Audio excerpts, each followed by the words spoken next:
Sual 21. Hidratlaşmış X və Y iyonlarının yerinə hansı iyonlar ola bilər?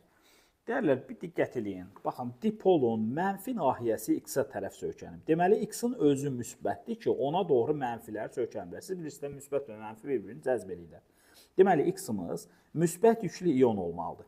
X-in A variantı, B variantı gedir, sonra D variantı gedir. Çünki görürsünüz, burada mənfi yüklü iyonlar göstərilmişdi. Üstləri mənfi olan şeylər göstərilmişdi. Bu variantları çıxdıq. Sonra gəlir Y-ə baxaq. Y isə dipolun müsbət hissəsi söykənib. Deməli, Y-in özü mənfi olmalıdır.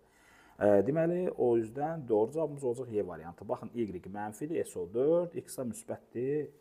Kopyalım.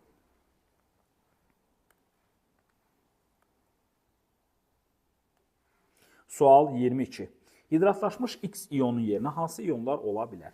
X-ə diqqət edin, ona tərəf müsbət hissələr, dipolun müsbət hissələri ona tərəf söykəniblər. Deməli, X-in özü mənfidir. X-in özünün mənfi olduğu da 3-də və 4-də özünü göstərir. Yəni, düzgün cavabımız olacaq D variantı.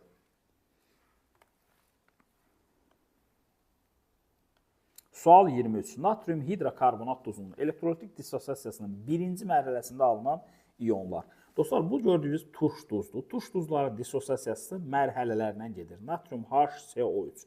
Adına baxın, bunun turş duz. Turş duz. Deməli, bu turşuya oxşamağa çalışır. Yəni, dostlar, bunun turşu olmasında maneçilik törədən metaldır. Ona görə bunlar birinci metaldan canını qurtarırlar. Natrium müsbət 1-dir. Yerdə qalan qalıq da HSO4 qalıqdır. O da mənfi 1 olmalıdır ki, mənfi ilə müsbət toplayınca neynəsin eləsin? 0. Yəni, bu maddənin yükü. Qısası, belə çıxır ki, bunun dissosiasiyasının birinci mərhələsində natrium müsbət, HSO4 mənfi, daha doğrusu H karbonatı, HSO4 nə idi? Bunu düzəldə dəyərlər. Deməli, burada HCO3 mənfi deyə bir şey alınıbdır. Qısası doğru cavabımız olacaq A variantı.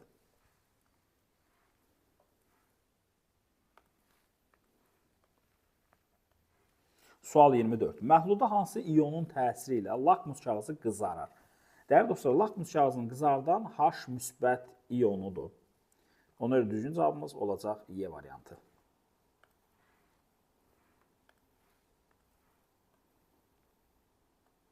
Sual 25. Məhlulda hansı iyon təsiri ilə lakmus kağızı göyərər?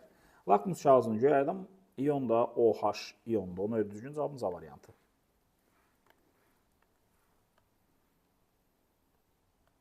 Sual 26. Hansı duzlu suda həll etdikdə turş mühit yaranar? Dəyərli dostlar, burada nəyə diqqət etmək lazımdır? Əgər, deməli, biz qüvvətli turşu və zəif əsasdan əmələ gələn duzu suda həll etsək, o zaman necə mühit yaranacaq? Turş mühit yaranacaq. Yox, qüvvətli əsas və zəif turşudan əmələ gələn duzu əgər biz həll etsək, bu zaman əsas mühit yaranacaq. Ona görə düzgün cavabımız olacaq C variantı. Çünki burada turşu qüvvətli turşudan yaranıbdır. Yəni, nitrat turşusundan, əsassa maqnezium OH-dan gəlibdir. Yəni, zəif əsaslı. Ona görə düzgün cavabımız olacaq C variantı.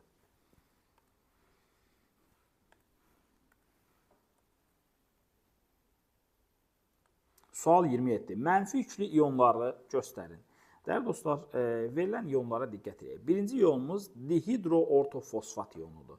Bu, gördüyünüz H2PO4 mənfi. Baxın, bu iyondur. Bu, ortofosfat turşusunun qalığıdır.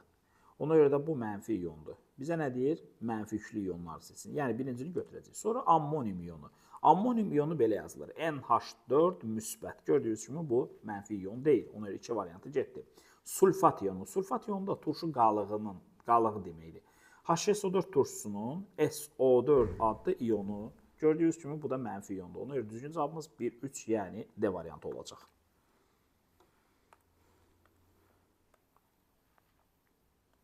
Sual 28. Müsbət yüklü iyonları göstərin. Ammonium iyonu. Ammonium iyonu bu şəkildə yazılır. NH4 müsbət. Hidroksonium iyonu. Hidroksonium iyonunda H3O müsbət yazılır. Hidroortofosfat iyonu. Ümumiyyətlə, turşu qalıqları mənfi olur. Hidroortofosfat da turşu qalığıdır. Ona görə də bu iyonda nə olacaq dəyərlər? Olacaq mənfi yüklü. Hidroortofosfat demək nə deməkdir? Yəni, ortofosfat, yəni PO4 qalığıdır.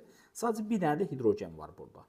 Və bu gördüyünüz maddə H3PO4 turşusunun qalığıdır. 2 hidrogen itirdiyinə görə 2 mənfi olacaq.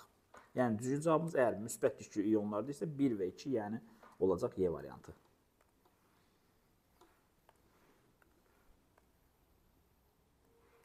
Sual 29. Ortofosfat turşusunun elektrolitik dissosiasiyası zamanı birinci mərhələdə əmələ gələn ion hansıdır? Ortofosfat turşusu H3PO4 adlanır və bu turşu mərhələlərlə dissosiasiya edir. Hər mərhələdə bir dənə hidrogen çıxaracaq. Birinci mərhələdə bununla bir dənə H müsbət çıxardırıq. Yerdə qalır H2PO4 mənfi. Sonra ikinci mərhələdə də bir də çıxarırıq hidrogen H müsbət, qalır HPO4 2 mənfi. Nəhayət son mərhələdə bir dənə də hidrogenini çıxartdığımı H müsbət getdi və burada qalacaq PO4 3 mənfi. Bizə nə istəyir? Bizə deyir ki, birinci mərhələdə əmələ gələn ion hansıdır? Birinci mərhələdə H2PO4 ionu olacaq. Düzgün cavabımız A variantı.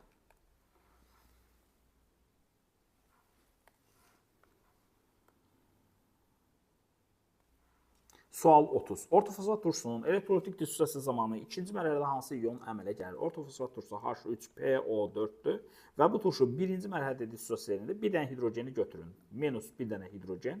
Yerdə qalır H2PO4 mənfi. Bu birinci mərhələdir. Keçək ikinci mərhələyə. İkinci mərhələdə bununla bir dənə də hidrogen çıxarırıq. Bu yazdıqdan bir hidrogen də çıxartdıqca əmələ gəlir HPO4 2 mənfi. Bu da bizim ikinci mərhələ. Bizə deyir, ikinci mərhələdə əmələ gələn ikinci mərhələdə HPO4 2 mənfi olacaq. Yəni, düzgün cavabımız olacaq Y variantı.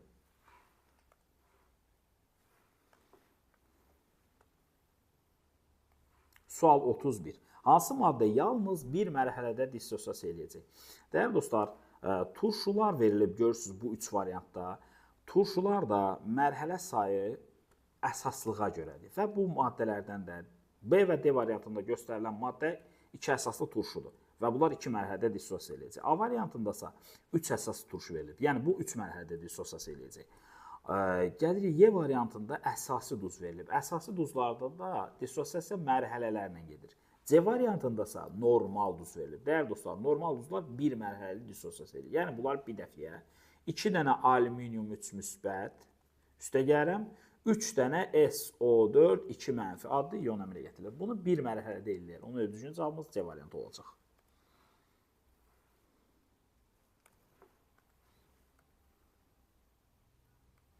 Sual 32. Hansı maddə yalnız bir mərhələdə dissosiasiya eləyir? Bir mərhələdə dissosiasiya eləyənlər bir əsaslı turşulardır, bir turşulu əsaslardır. Duzların içərisində də normal duzlardır, 2 qat duzlardır, qarışıq duzlardır. Ona görə düzgün cavabımız B variantı. Baxın, burada normal duz verilibdir.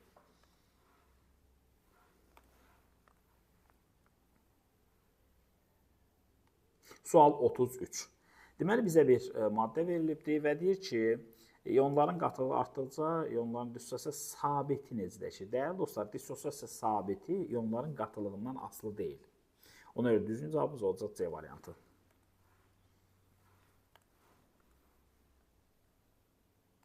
Sual 34. Hansı duz 2 mərhələdə dissosiasiya eləyir?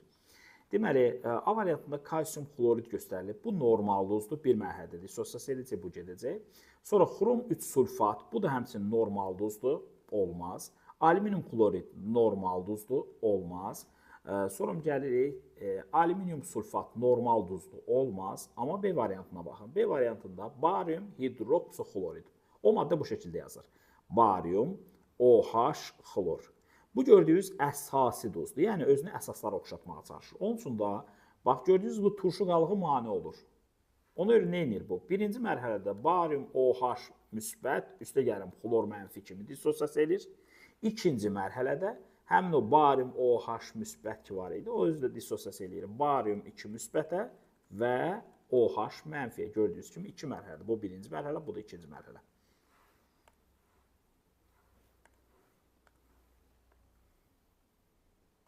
Sual 35. Hansı duz 2 mərhələdə dissosiasiya eləyir? Natrium xlor normal duzdur. Sonra alüminium nitrat normal duzdur. Natrium sulfat normal duzdur. Natrium nitrat normal duzdur. Normal duzlarda bir mərhələdə dissosiasiya eləyir. Ona görə bu variantları çıxıram. Natrium hidrosulfat artıq bu turş duzdur. Natrium hidrosulfat belə yazılır. Natrium HSO4. Bu gördüyünüz turş duzdur. Özünü turşulara oxşatmağa çalışır. Turşulara oxşatmağa çalışır, amma natrium bunlara mane olur. Ona görə natriumu birinci atır qırağa. Natrium müsbət üstə gəlim HSO4. Bu birinci mərhələdədir. Sonra ikinci mərhələdə həmin o HSO4 -2 var, o özdə dissosiasiya eləyir. Nə əmələ gəlir? H müsbət, üstə gəlirəm SO4 2 mənfi. Qısası düzgün cavabımız oldu C variantı.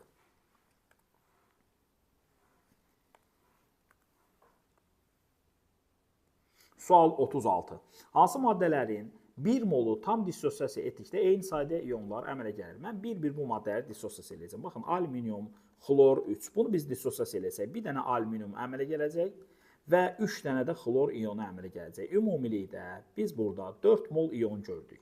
İkinci maddəmiz alüminium sülfatdır. Alüminium 2, SO4 3 dəfə. Biz bunu dissosiasiya edəcək. 2 dənə alüminium əmələ gələcək. 3 müsbət, üstə gəlirəm. 3 dənə də SO4 əmələ gələcək, dəyərli dostlar, 2 mənfi. Ümumilikdə 2 alüminium 3 SO4, yəni nə qədər oldu? 5 mol iyon əmələ gəldi.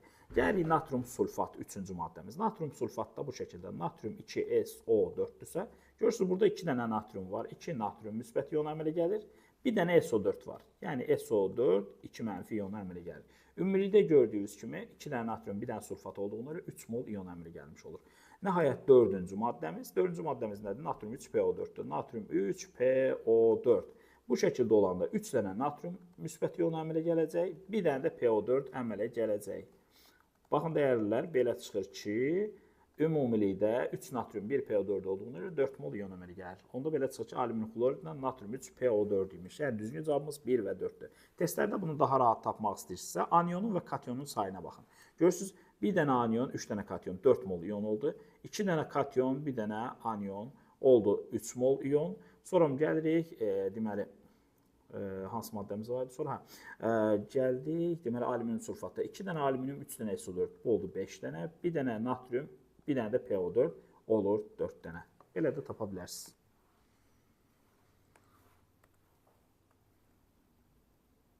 Sual 37. Hansı maddələrin 1 mol tam dissosiasiya etdi, eyni sayda iyon əmələ gəlir? Baxın, birinciyə baxaq. Görürsünüz, burada 3 dənə NH4 var, yəni kation var. Bir dənə də PO4 var. Ümumilikdə 4 mol iyon var. Həmçinin ikinciyə baxırıq. İkincidə bir dənə alüminium var, 3 dənə də xlor var. Qısası bir dənə kation, 3 dənə anion. Yəni bunlarda da 4 dənə iyon var. Sonra gəlirik üçüncüdə. 2 dənə kation var, yəni ferium var. 3 dənə SO4, yəni anion var. 2 və 3 cəmi 5 dənə iyon var. Həmçinin dördüncüdə də görürsünüz, bir dənə ferium var, bir dənə kation var. 2 dənə də NO3 var burada. 2 dənə anion var. 1 kation, 2 anion, cəmi 3 mol iyon var. Əgər bizə eyni sayda deyirsə, 2-ni və 3-ü götürəcək. Yəni doğru cavabımız B variantı olacaq.